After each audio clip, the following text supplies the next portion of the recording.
अस्सलाम वालेकुम, मेरा नाम है ज़ुहैब भट्ट और ये है ईद पे आने वाली एक बुरी खबर बनाम सरकार। 8 साल की बच्ची थी और प्रेप में पढ़ती थी। फर्स्ट पोजीशन इसने हासिल की थी। अच्छा, फर्स्ट पोजीशन भी इस बच्ची की है। फर्स्ट पोजीशन हासिल की थी।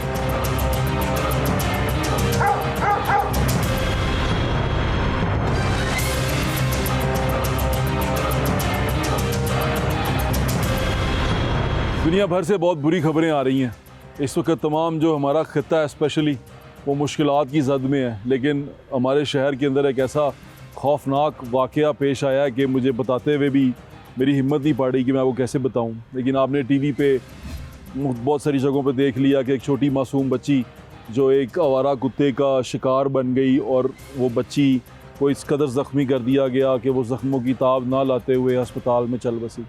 किसी का लखते जिगर ऐसे आवारा कुत्ते के हाथों अल्लाह को प्यारा हो गया। लेकिन ये बड़ी शदीद दुख देने वाली खबर थी और इसने ईद के दिन जो एक हालत की मैं आपको बयान नहीं कर सकता। अब जब इंसान किसी के बच्चे के बारे में ऐसे सुनता है ना, तो उसको सबसे पहले अपने बच्चे याद आते हैं, अपने बच्चों का ख्याल आता है। और ये अगर ये किसी के बच्चे के साथ हुआ है, ये हमारे बच्चे के साथ खुदा ना खास्ता कहीं ना हो जाए। तो ये सारी चीज़ें हुई क्यों, क्या वजह थी, वो जानने के लिए आज का हमने शो किया है। आज हमने फैमिली के पास नहीं गए, उनका दुख आप सुन रहे हैं। उनके दुख को और ज़्यादा बढ़ाने वाली बात है कि हम वहाँ जाके उनके और ज़ख्म कुरेदें। आपने सुना वहाँ पर बहुत सारे लोग गए, मिनिस्टर्स गए, अता तरर साहब भी वहाँ पर पहुँचे, तमाम लोग वहाँ पर पहुँचे और उन्होंने दुख का इजहार किया जी, उनके गम में शरीक हैं। लेकिन एक सवाल जो बड़ा अहम है वो ये है कि इस बच्ची के जानो माल की हिफाजत की ज़िम्मेदारी किसकी थी? रियासत की थी। इस बच्ची का जो जान की हिफाजत करने की ज़िम्मेदारी किसने उठाई थी? उन लोगों ने उठाई थी जो सरकारी पोस्टों पे ओथ लेके आते हैं। उन लोगों ने उठाई थी कि हम इलाके में लोगों की जानों की माल की हिफाजत करेंगे, लेकिन वो हिफाजत करने में नाकाम रहे। अभी मैं बल्दियात के जो वज़ीर हैं हमारे पंजाब के, उनका बयान सुन रहा था। उन्होंने कहा कि जो लोग ज़िम्मेदार हैं उनको उसकी करार वाकई सज़ा दी जाएगी। लेकिन ये सारा माजरा है क्या? वहाँ जाके मुझे जब मैं वहाँ पहुँचा हूँ तो ये पता चला कि अदालत ने कुत्तों को मारने से रोक दिया है। अब ये सारी चीज़ एक ऐसा मुअम्मा सा बन गई कि इसके बारे में रिसर्च करना बड़ा ज़रूरी हो गया और आप तक हक़ाइक़ लाना बड़ा ज़रूरी हो गया। वो हक़ाइक़ हैं क्या, ये तमाम माजरा है क्या? इसके लिए सबसे पहले हम डीसी साहब के पास जाते हैं, क्योंकि डीसी साहब बताएंगे कि ये ज़िम्मेदारी किसकी थी और ये ऐसा हुआ क्यों, इसको रोका क्यों नहीं गया। क्या लोग हैं जो ये आवारा कुत्तों को तलफ़ करते हैं? अगर तलफ़ नहीं करते, हटाते हैं उनको, वहाँ शहरी आबादियों से निकालना किसका काम है? ये तमाम किसकी ज़िम्मेदारी थी? डीसी साहब से चल के पूछते हैं। फिर आपको उन साहब के पास भी लेके जाऊँगा जिन्होंने जानवरों के हकूक़ के लिए ये केस किया था, और वो केस क्या था, वो तमाम चीज़ें क्या थीं, ये तमाम आज के आपको इस शो में दिखाते हैं। बच्ची छोटी सी है, स्कूल से आई है, हॉस्टल पढ़ती थी, अपने माँ बाप को मिलने आई है, अपने उधर पीछे गई बच्चों के साथ। आवारा कुत्तों ने काटा है, लेकिन गवर्नमेंट को इस कुत्तों के लिए कुछ करना चाहिए।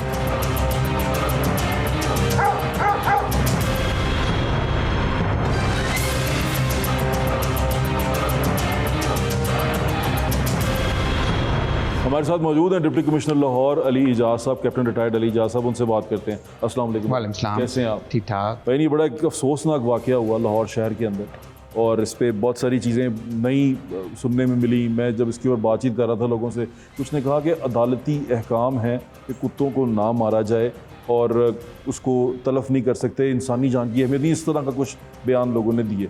लेकिन मैं अब सबसे पहले आपसे ये जानना चाहता हूँ कि आवारा कुत्ते को लेके सरकार की पॉलिसी क्या है?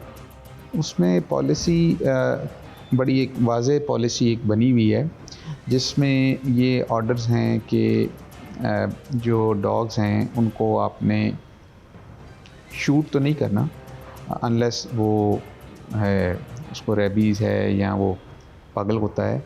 तो आपने उसको जो आपका लाइफ स्टॉक डिपार्टमेंट है, वो जो उनके स्पेशलाइज्ड जो डिपार्टमेंट्स हैं वो उसको उनके हैंड ओवर करके उसको न्यूट्रलाइज आपने करना है।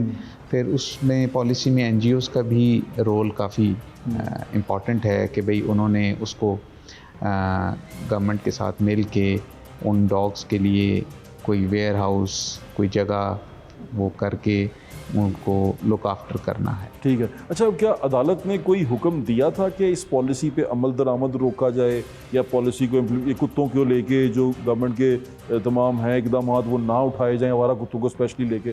क्या ऐसे कोई रुकावट आई थी अदालत की तरफ से?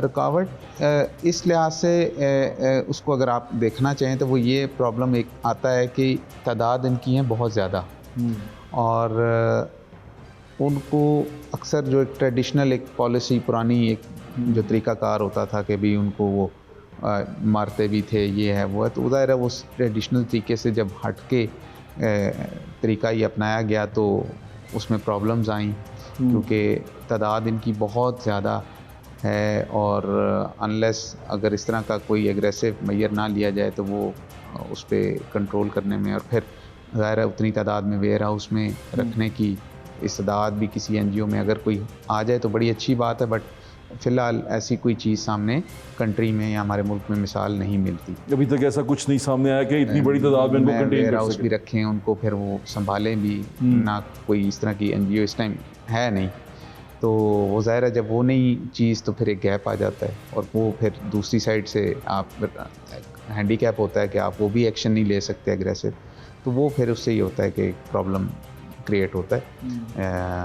बट एनी हाउ गवर्नमेंट जो है उस पैरामीटर्स में जो जो रिसोर्सेज हैं वो सारे लगा के उनके क्या ऊपर कुछ आपने कुछ स्टडी करवाया कि कितने कुत्ते हैं लाहौर शहर की? अगर मैं बात करूं, आवारा कुत्ते कुछ काउंट किया हुआ है, कुछ ऐसा डिटेल रखी? रफ एस्टिमेट एक हमारा है कि तकरीबन 1 लाख को टच करती है ये तादाद, ये एक हमारा एस्टिमेट है।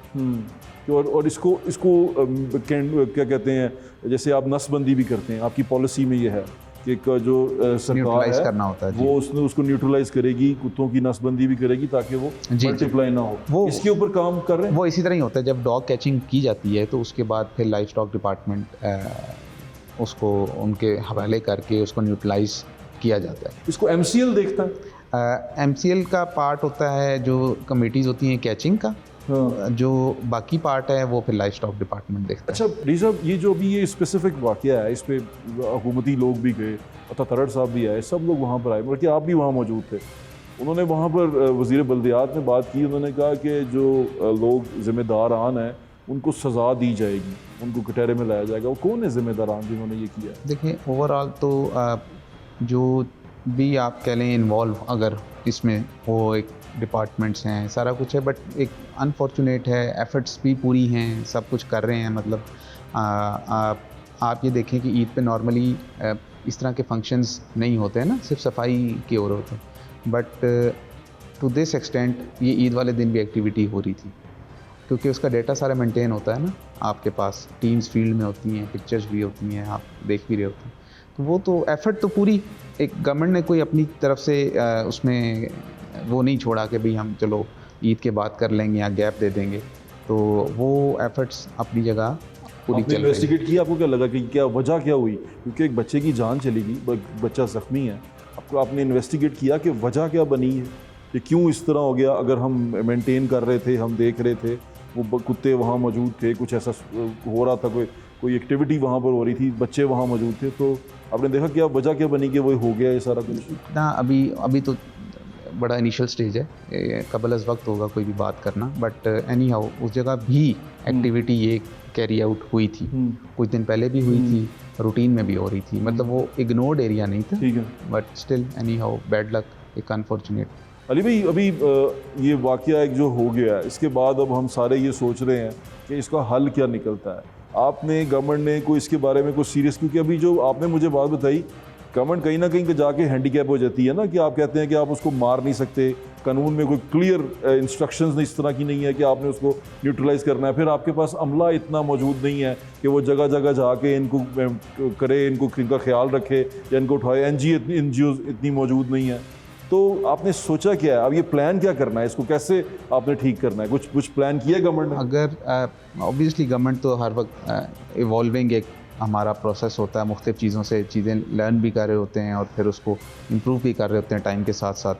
तो अगर आप मेरे से पूछें तो मैं तो यही समझता हूँ कि एक जो है ना एग्रेसिव हमें थोड़ा सा पोस्चर इस पर रिक्वायर्ड होगा पाकिस्तान में, क्योंकि तादाद बहुत ज़्यादा है और क्योंकि अगर एग्जिस्टिंग पेस से करें तो वो फिर आउट पेस कर जाता है। आपका प्लान क्या है? What's your plan? हमारा तो अब प्लान जो मज़ीद है कि मज़ीद टीम्स को ऐड किया जा रहा है और उनको मज़ीद रिसोर्सेज दिए जा रहे हैं ताकि उसको कैंपेन को जो है ज़्यादा फैलाया जाए। लेकिन आपकी बातों से मुझे ऐसा लगता है कि हल सिर्फ यही है कि उनको तलब किया जाए। एक दफ़ा तो मेरे ख्याल में, एक मेरी ज़ाती राय है ये, experts can give their opinion better, कि एक दफ़ा तो आपको ये करना चाहिए या करना पड़ेगा, क्योंकि हमारे पास उनको रखने की जगह नहीं है। प्रैक्टिकल अप्रोच कोई सामने नहीं आई है। हाँ, प्रैक्टिकल अप्रोच मेरे नज़र में यही है। और गवर्नमेंट यहाँ पर जाके हैंडीकैप हो जाती है। थोड़ा सा हमें होता है कि भाई ये फिर उस स्पेस पे वो रिज़ल्ट हमें जो रिक्वायर्ड है ना, वो नहीं, फिर सेटिस्फैक्ट्री रिज़ल्ट नहीं आता। यानी कि आपको ऐसा लगता है कि हाथ बंधे हो जाते हैं फिर, कि आप कुछ कर नहीं पाते इनका? कुछ बजट एलोकेट करते हैं आप इसके लिए? बजट इस तरह होता है कि आपका ज़ाहिर है जो आपकी म्यूनिसिपल सर्विसेज हैं उसका अपना एक बजट होता है। उसमें लोग जो हायर स्पेशलिस्ट इस मकसद के लिए किए गए हैं वो मतलब उसके मुख्तलिफ हेड्स में आप कर सकते हैं, वो हम कर लेते हैं। फिर हेल्थ डिपार्टमेंट की भी इसमें इन्वॉल्वमेंट होती है, लाइफ स्टॉक डिपार्टमेंट की ट्रेनिंग भी वो करते हैं, उनका अपना एक सेक्शन बना होता है। मुख्तलिफ डिपार्टमेंट्स का अपना अपना बजट होता है इसमें। एक जो दूसरी पार्टी है, जो वकील साहब हैं, उन्होंने कहा कि रेबीज़ के जो इंजेक्शन है, जो वैक्सीनेशन है, वो भी पूरी तरह हॉस्पिटल्स में मौजूद नहीं है, अवेलेबल नहीं है। क्या ऐसी कोई खबर है? नहीं, वो पूरे, वो आपका स्टॉक हर जगह, हर गवर्नमेंट हॉस्पिटल में एडिकेटली अवेलेबल पूरा है। पूरा। चलें, आपके वक्त का बहुत बहुत शुक्रिया, थैंक यू सो मच। 8 साल की बच्ची थी और प्रेप में पढ़ती थी। फर्स्ट पोजीशन इसने हासिल की थी। अच्छा, फर्स्ट पोजीशन भी इस बच्ची की है? फर्स्ट पोजीशन हासिल की थी।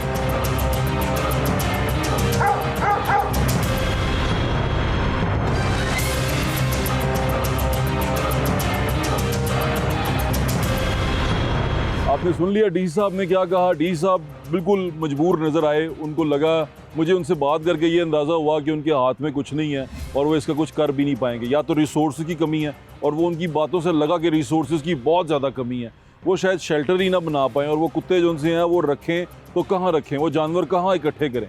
ये तमाम सवालात और तमाम जो एक एम्बिग्विटी थी मेरे दिमाग में, वो क्लियर की और आपके सामने रख दी। फिर उन्होंने ये भी अंदिया दिया कि उनको ऐसा लगता है, उनकी ज़ाती राय में उन्होंने कहा कि इनको तलब किया जाना पड़ेगा और ये किया जाना चाहिए।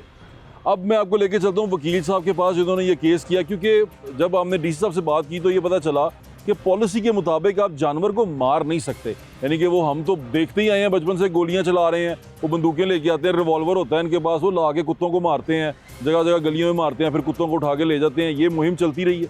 इससे पहले तो कुत्ते पे इनाम भी था, कुत्ता पकड़वाने पे इनाम था। तो ये तमाम चीज़ें चलती रही हैं, ये तमाम चीज़ें होती रही हैं, लेकिन ये तमाम चीज़ें हल नहीं हैं। बच्चों को काट रहे हैं, औरतों को काट रहे हैं। मुझे याद है, मैं जब बाइक पे जाता था शहर के अंदर, तो कुत्ता पीछे भाग पड़ता था, और कई दफ़ा तो बाइकों पे लोगों को गिरते हुए देखा, जो फैमिली के साथ होते थे वो गिर जाते थे। तो ये तमाम चीज़ें हैं, लेकिन जो वकील साहब हैं वो क्या कहते हैं, उनका लॉजिक क्या है, वो इस बारे में क्या कहते हैं। बड़े पढ़े लिखे आदमी हैं, इन्होंने एनिमल लॉ और फूड लॉ के ऊपर बहुत काम किया, प्रोफेसर हैं, पढ़ाते भी हैं।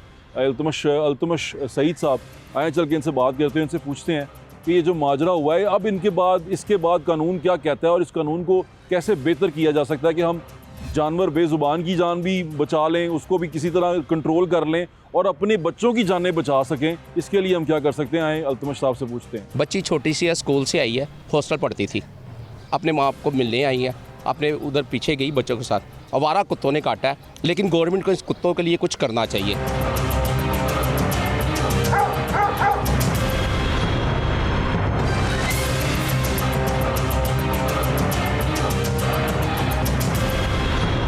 हमारे साथ मौजूद हैं अल्तमश सईद साहब, जो प्रोफेसर हैं लॉ के, एनवायरनमेंट और एनिमल लॉ और फूड लॉ भी पढ़ाते हैं। बड़े इंटरेस्टिंग आदमी है। लेकिन आज जो मुद्दा लेके मैं इनके पास आया हूँ वो ये है कि अल्तमश साहब ने वो पटिशनर के से थ्रू ये पटिशन दायर की थी जो कुत्तों को तलब किया जा रहा था, आवारा कुत्तों को मारा जा रहा था। उसके ऊपर वो पटिशन इन्होंने इनके अपने पटिशनर के थ्रू दायर की थी। उसके वकील हैं, उनसे बात करते हैं। अस्सलाम वालेकुम। वालेकुम। कैसे हैं भाईजान? बिल्कुल तबीयत ठीक है? अल्हम्दुलिल्लाह। भाईजान, ये केस हुआ बच्ची वाला, जी सर। आपने देखा? जी सर। तो क्या रिएक्शन था आपका उसके ऊपर? सर, ये जो है जिस तरह हमारा सिस्टम अभी चल रहा है, जो हम तल्फी का रेंज की बात कर रहे हैं, ये हम 80 साल से कर रहे हैं। मैं आपको लिख के दे सकता हूँ कि अगले 80 साल में जब हम तल्फी करते रहेंगे, बच्चे इसी तरह मरते रहेंगे। तल्फी करने से बच्चे मरेंगे? क्योंकि सर वो हल नहीं है असल में। जब आप कुत्तों की तल्फी करते हैं, जो कि सोल्यूशन दिखाया जाता है, ये हम काम 80 साल से कर रहे हैं, सारा डेटा आपका पड़ा है। अगर आप इतनी देर से इनकी पॉपुलेशन ख़त्म करने की कोशिश कर रहे हैं, तो रेबीज़ और डॉग बाइट्स ख़त्म क्यों नहीं हो रहे? बड़ा सिंपल सवाल है, कोई चीज़ साइंस है। तो जब तक आप इस मॉडल को चेंज नहीं करेंगे, सोच को चेंज नहीं करेंगे, इसी तरह बच्चे रोज़ मरेंगे। अच्छा, तल्फी के बारे में बताया जाता है कि जो कानून है या जो पॉलिसी है, जो सरकार की पॉलिसी है हुकूमत पाकिस्तान, हुकूमत पंजाब की, वो कुत्तों को मारना नहीं है, बिल्कुल नहीं, पॉलिसी में नहीं है।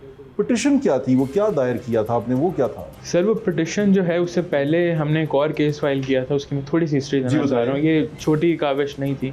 हमने 2017 में जाके केस शुरू में फ़ाइल किया था कि कुत्तों की पॉपुलेशन बढ़ रही है, लोग सेफ़ नहीं हैं और कुत्ते भी सेफ़ नहीं हैं, क्योंकि आप मारी जा रहे हैं, कोई हल नहीं निकल रहा। तो उस पर कोई साइंटिफिक अप्रोच से सोल्यूशन निकाला जाए।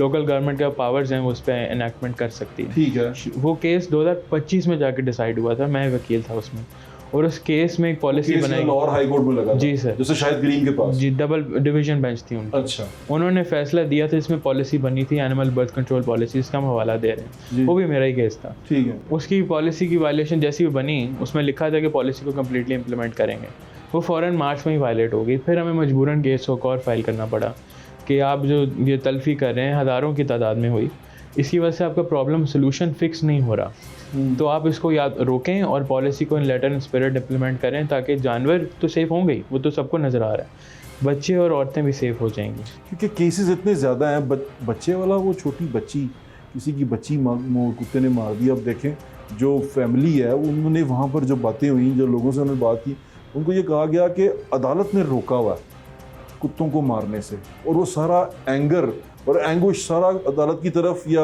आपकी तरफ ट्रांसफ़र हो। सर मसला ये है कि जिसने काम नहीं करना ना, वो एक दूसरे को मैनिपुलेट करेगा, एविडेंस मैनिपुलेट करेगा। हमने सिर्फ अदालत से डायरेक्शन ली थी कि पॉलिसी अगर मैं आपको दिखा दूँ, उसका ऑब्जेक्टिव पैराग्राफ ये कहता है कि वर्ल्ड हेल्थ ऑर्गेनाइजेशन, मैं नहीं, जो कि इंटरनेशनल इदारा है, उनकी एक्सपर्ट रेबीज़ कमेटी कहती है कि अगर आपने रेबीज़ और डॉग बाइट्स को कंट्रोल करना है, तो जो मारने का सिस्टम है वो उसका असर सही सोल्यूशन नहीं है। आपको उनकी नसबंदी और फिर ये मार ही नहीं रहे। अब दूसरी चीज़ ये आ गई कि मार रहे हैं सर, मार रहे हैं सर। नहीं, कुत्ते वहाँ मौजूद थे। अगर कोई लगा होता, सरकारी कोई मुलाजिम लगा होता उसके ऊपर, तो कुत्ते तो वहाँ मौजूद ना होते। कुत्ते वहाँ मौजूद थे और वो मौजूद थे, उन्होंने बच्चे को काटा। इसका मतलब किसी ने उन कुत्तों को ना रोका, ना पकड़ा, ना उठाया, ना किसी सेंटर में पहुँचाया, कुछ नहीं किया गया।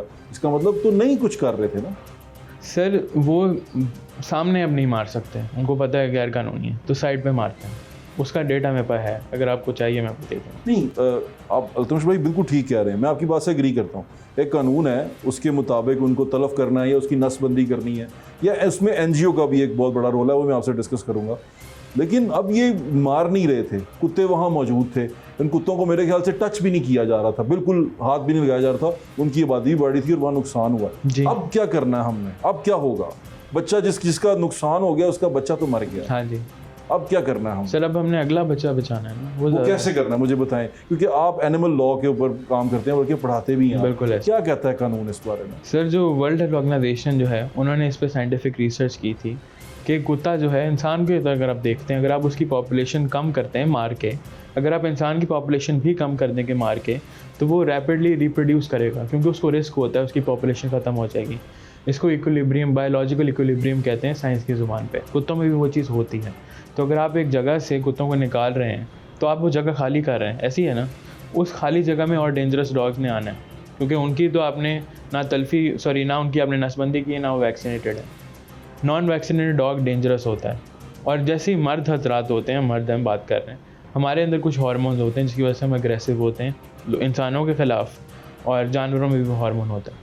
अगर उनकी आप नसबंदी कर दें, वो हार्मोन ख़त्म हो जाता है, उनकी जो रिप्रोडक्टिव ऑर्गन है, उसके बाद वो बच्चा पैदा नहीं कर सकते, तो साथ उनमें एग्रेशन भी ख़त्म हो जाता है। ये सारी चीज़ें पॉलिसी में लिखी। ये पॉलिसी मैंने नहीं बनाई, ये हुकूमत पंजाब ने बनाई। अदालत सिर्फ डायरेक्शन दे सकती है, अदालत पे तो ये आ ही नहीं सकता मुद्दा कि उन्होंने कानून लिखा है। इनका गया जी कि इनको मारने से रोका गया। अब दूसरी बात जो उनको कंट्रोल करना देखना, गवर्नमेंट ऑफ पंजाब ये कहती है कि हमारे पास इतने वसाइल ही नहीं है, हम इतने सारे कुत्ते उठा के कहाँ लेके जाएंगे, हम इनको कहाँ रखेंगे? सर मैं ये उनका जो जवाब है ना वो आपके आगे रख रहा हूँ, आप इसको कैसे काउंटर करते हैं? सर इसका काउंटर बड़ा सिंपल है कि मैं पाकिस्तान की बात करूँगा। इस्लामाबाद में सेम पॉलिसी एग्जिस्ट करती है, उधर सेंटर एग्जिस्ट करता है। वो सरकार के अंडर है, हाँ जी, वो सरकार मॉनिटर करती है। और वो पॉलिसी अदालत के थ्रू इस्लामाबाद हाईकोर्ट में बनी। अब अगर मुझे पता चला कि 1 लाख के करीब कुत्ता है लाहौर के अंदर, इतना होगा 1 लाख कुत्ता, उसको कहाँ लेके जाएंगे आप? जो स्ट्रे डॉग हैं किधर उसको रखेंगे, किस तरह खाना खिलाएंगे? इधर तो लोगों का खाना पूरा नहीं हो रहा, कहाँ सर रखेंगे? उस 1 लाख जो आप जानवर की बात करें उसमें 1% से ज़्यादा अग्रेसिव नहीं होगा। ठीक है, ठीक है। तो अगर ये कहना कि आपने 1 लाख कुत्ते मार देने उसका हल है नहीं, क्योंकि जब आप ये खाली करेंगे उधर 6 महीने बाद 1 लाख कुत्ता और आ जाएगा।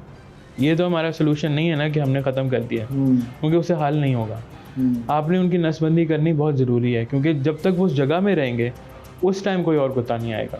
वो रिप्रोड्यूस नहीं करेंगे, वो आराम से पड़े रहेंगे, वो आपको तंग नहीं करेंगे, और 5-6 साल में उनकी पॉपुलेशन डिक्लाइन पे आ जाएगी। आप चाहते हैं कि इसकी नसबंदी की जाए? 70% करनी होती है। अच्छा, मुझे बताएं कि ये सारी जो सिचुएशन हुई, ये बच्चे वाला, ये पहला वाकया नहीं है, खवातीन को काटा गया ऐसे ही है सर। और इसके ऊपर फिर आपको वो नहीं आता, रिजेंटमेंट नहीं आती सरकार की तरफ से या लोगों की तरफ से कि यार ये तो काटी जा रहे हैं, तो मार रहे हैं, इंसानों को मार रहे हैं? सर मुझे तो बहुत दुख होता है। मैं तो आपसे पहली बात ये की कि जब तक आप इस सोल्यूशन की तरफ, असल सोल्यूशन की तरफ नहीं जाएंगे, मैं कहता हूँ कि कल भी किसी को कुत्ता काटेगा, ये चीज़ नहीं रुकेगी। और अगर आपको लगता है कि मारने से, जो कि सिर्फ आप सोल्यूशन समझते हैं हमारी आम लोग, ये प्रॉब्लम हल नहीं होगा। क्योंकि देखें ना, जब वो किसी का बच्चा मर गया तो गुस्सा भी आ गया ना, एक शदीद एग्रेशन क्रिएट हो गया वहाँ पे, उस इलाके के अंदर एक एग्रेशन क्रिएट हो गया। वो सोच रहे हैं कि यार हम क्या करें, मतलब बच्चे से ज़्यादा कीमती चीज़ तो इंसान के लिए कोई हो ही नहीं हो सकती। तो जब उसके साथ ये सारा कुछ हो गया तो अब मैंने जाके डीसी साहब से पूछा, उन्होंने मुझे कहा कि हमारे पास NGOs हमारे साथ नहीं आती, हम इनको ला के कहाँ रखें, हमारे पास शेल्टर्स नहीं हैं। अब ये शेल्टर कैसे बनेंगे, ये शेल्टर कहाँ होंगे, किस तरह होंगे और किस तरह इनको मॉनिटर किया जाए? पिछले साल की मैं आपको स्टोरी बताना चाहता हूँ, क्योंकि मैं दरअसल environmental animal health consultants Pakistan की लॉ फर्म चलाता हूँ, पाकिस्तान की पहली एनिमल लॉ फर्म। जी ठीक है। हम ये काम फ्री में करते हैं। ठीक है। और हम ये असिस्टेंस पूरे पाकिस्तान में देते हैं। ठीक है। पिछले साल जब मार्च में शायद करीम साहब के पास हमने केस फाइल किया था, उससे पहले हम DC ऑफिस ही गए थे। ठीक है। जितनी भी लाहौर की NGOs सारी गई थी, वो लेटर भी मैंने उनको लिख के दिया था, उन्होंने हमें स्टैंप लगा के दी थी DC ऑफिस ने कि वो हमारे साथ चलेंगे। ठीक है। वो नहीं चले। अगर लेटर आपको चाहिए मैं आपको वो भी दे देता हूँ। अच्छा, वो आपके साथ नहीं चले? नहीं चले। क्या उन्होंने आपके साथ कोऑपरेशन नहीं किया? क्या किया उन्होंने? उस टाइम मौके पे तो कहा कि हम चलेंगे। क्या करना क्या था उन्होंने हमारे साथ मिलके पॉलिसी इंप्लीमेंट करनी थी। अगर वो ये कहते हैं कि उनको नहीं आता, हम उनके एक्सपर्टीज असिस्ट कर देते हैं। 8 साल की बच्ची थी और प्रेप में पढ़ती थी। फर्स्ट पोजीशन इसने हासिल की थी। अच्छा, फर्स्ट पोजीशन भी इस बच्ची की है? फर्स्ट पोजीशन हासिल की थी।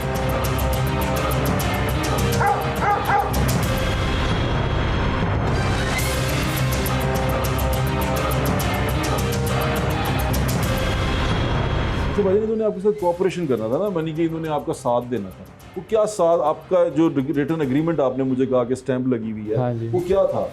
सर मैं डेट बता देता हूँ। 18 मार्च 2025 को हम गए थे DC ऑफिस। हमने एक प्रोटेस्ट अरेंज किया था पीसफुल। उसमें सारे एक्टिविस्ट हमारे साथ गए थे और हमने DC साहब को सिर्फ रिक्वेस्ट की थी कि पॉलिसी ये है। उनकी गलत फहमियाँ दूर की कि आप बाबले कुत्ते को सुला सकते हैं, वो पॉलिसी अलाउ करती है। और साइंटिफिकली स्पीकिंग अगर आप उनकी नसबंदी और वैक्सीनेशन करें तो ये प्रॉब्लम हल हो सकता है। और हम आपके साथ चलने के लिए रेडी हैं, क्योंकि उस टाइम तो वो कुत्ते मार रहे थे और हम उनसे चाह रहे थे कि वो उसको रोकें और साइंटिफिक सोल्यूशन की तरफ चलें। अच्छा। जितने भी लाहौर के NGOs थे, मैं सर अभी भी आपको कहता हूँ साथ चलने के लिए तैयार है। नहीं, साथ तो बिल्कुल चलने के लिए तैयार है। मैं आपसे ये पूछना चाह रहा हूँ कि आप असिस्टेंस किस तरह की वो कह रहे हैं हम उनको कहते कुत्ते उठा के लाएंगे, आप वो कुत्ते रख लेंगे?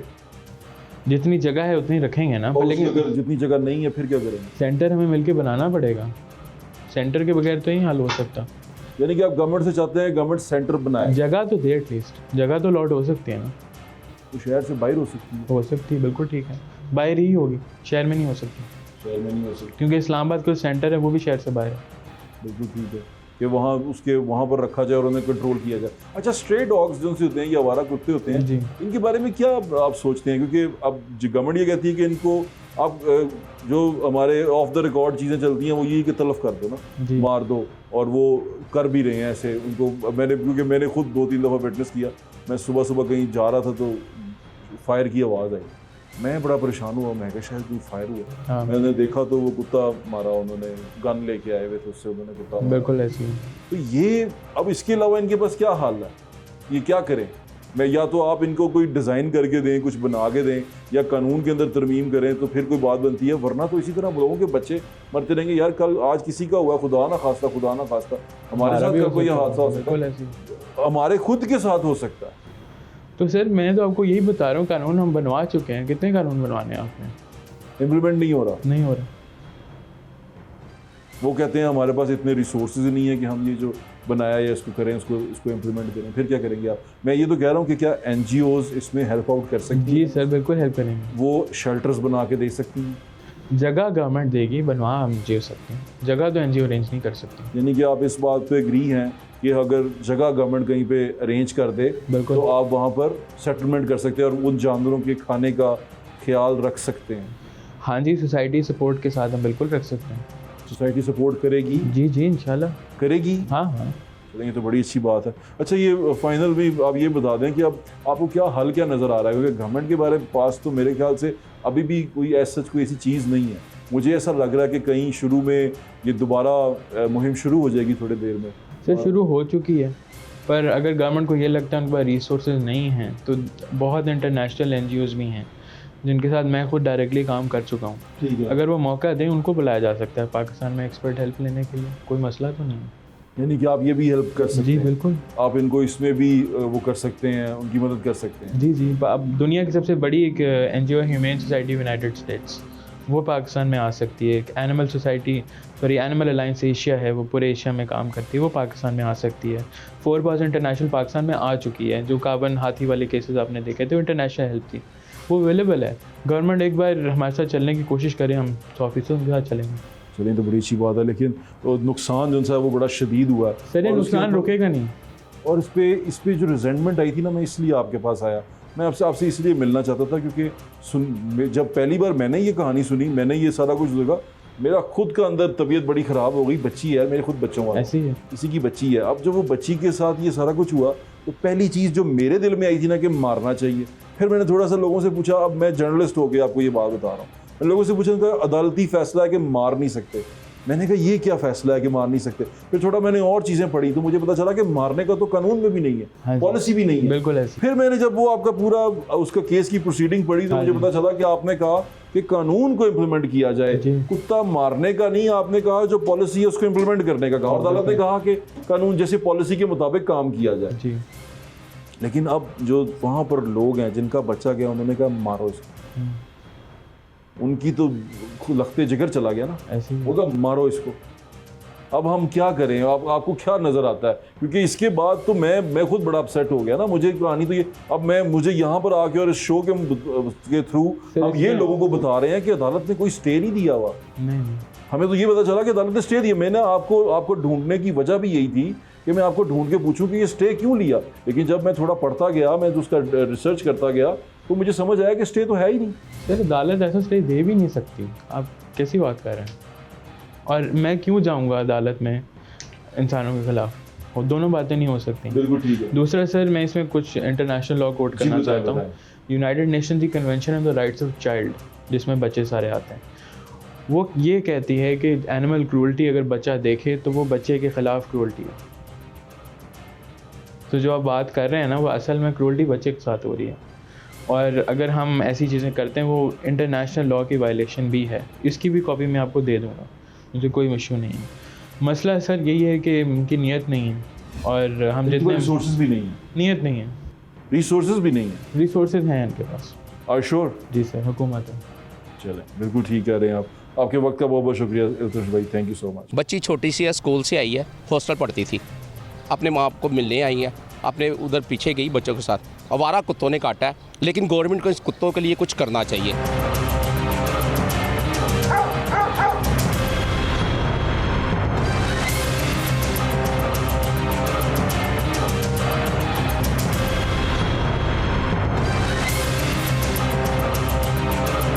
बच्चे खेल रहे हैं, वो बच्चे भी अपनी गली में खेल रहे थे, लेकिन क्या कह सकते हैं, बड़ा दिल खराश वाक़या है ना। अपने बच्चे याद आते हैं इस तरह, किसी का बच्चा देख के क्या उन बेचारों के दिल पे गुजर रही होगी। बड़े सारे वज़ीर आए हैं, बड़े सारे लोग आए हैं, नौकरियां, प्राइजेज़, कैश वो दे के गए हैं, उनको कंपनसेट करके गए हैं। ये कंपनसेशन नहीं होती, किसी के लखते जिगर उसके हाथ से चला गया, ये कंपनसेशन तो आप उसको कुछ भी नहीं दे सकते। बच्चे तो मतलब आप उसका पैसा दे सकते हैं, तो इंसान की जानों की कीमतें लगा लेते हैं। लेकिन वकील साहब से बात करने के बाद मुझे ये अंदाज़ा हुआ है कि हमारे पास ना विल की कमी है। हम ना इंसानों की जानें बचाने में इंटरेस्टेड हैं, ना हम जानवरों की जानें बचाने में इंटरेस्टेड हैं। ये NGOs वाले ये लोग ये काम तो कर रहे हैं, ये जाके पटिशन तो दायर करते हैं, लेकिन बहाना इनका होता है कि इन्होंने जो स्टे लिया, हालांकि किसी किस्म का कोई स्टे नहीं है। जानवर के मुताबिक जानवर को डील करने के लिए जो कानून है, अदालत ने ये कहा है कि उस कानून के मुताबिक, यानी कि जो आपकी पॉलिसी है उस पॉलिसी के मुताबिक इस प्रॉब्लम को सॉल्व करें। और ये प्रॉब्लम जो सामने आई है इसको इसी पॉलिसी के मुताबिक चलना है जो कानून में है। कानून में है आप कुत्ते को मार नहीं सकते, सिर्फ उसकी नसबंदी कर सकते हैं, या अगर कुत्ता बावला हो गया तो उसे सुला सकते हैं दवाई दे के। अगर आपका ये काम है कि आप शहरी आबादियों से इन आवारा कुत्तों को इकट्ठा करें और किसी शेल्टर में दें, इसमें NGOs का बहुत बड़ा रोल है। लेकिन NGOs भी अब ये कहती हैं कि सरकार जगह दे। हम इतने ज़्यादा कुत्ते, और जानने पे यही पता चला कि तकरीबन 1 लाख से ज़्यादा कुत्ते हैं जो शहर में मौजूद हैं। अब उन 1 लाख से ज़्यादा कुत्तों को कहाँ रखना है, उनको कहाँ पर बैठाना है, कहाँ पर उनको सेटल करना है, या उनको वहाँ पर खाना कौन देगा, किस तरह ये NGOs काम करेंगी, ये तमाम एक बहुत बड़ा मुअम्मा है। कुत्ते काटे के वाक़यात होते रहते हैं और जगह जगह हो रहे हैं। ये बच्ची की तो जान चलेगी ना, मासूम बच्ची थी, छोटी थी। वो जानवर ने जब उसको पकड़ा तो वो बच्ची नहीं बर्दाश्त कर पाई ना, छोटी मासूम बच्ची, कितने नाजुक से बच्चे होते हैं, तो वो नहीं बर्दाश्त कर पाई और कितना बड़ा नुकसान हो गया।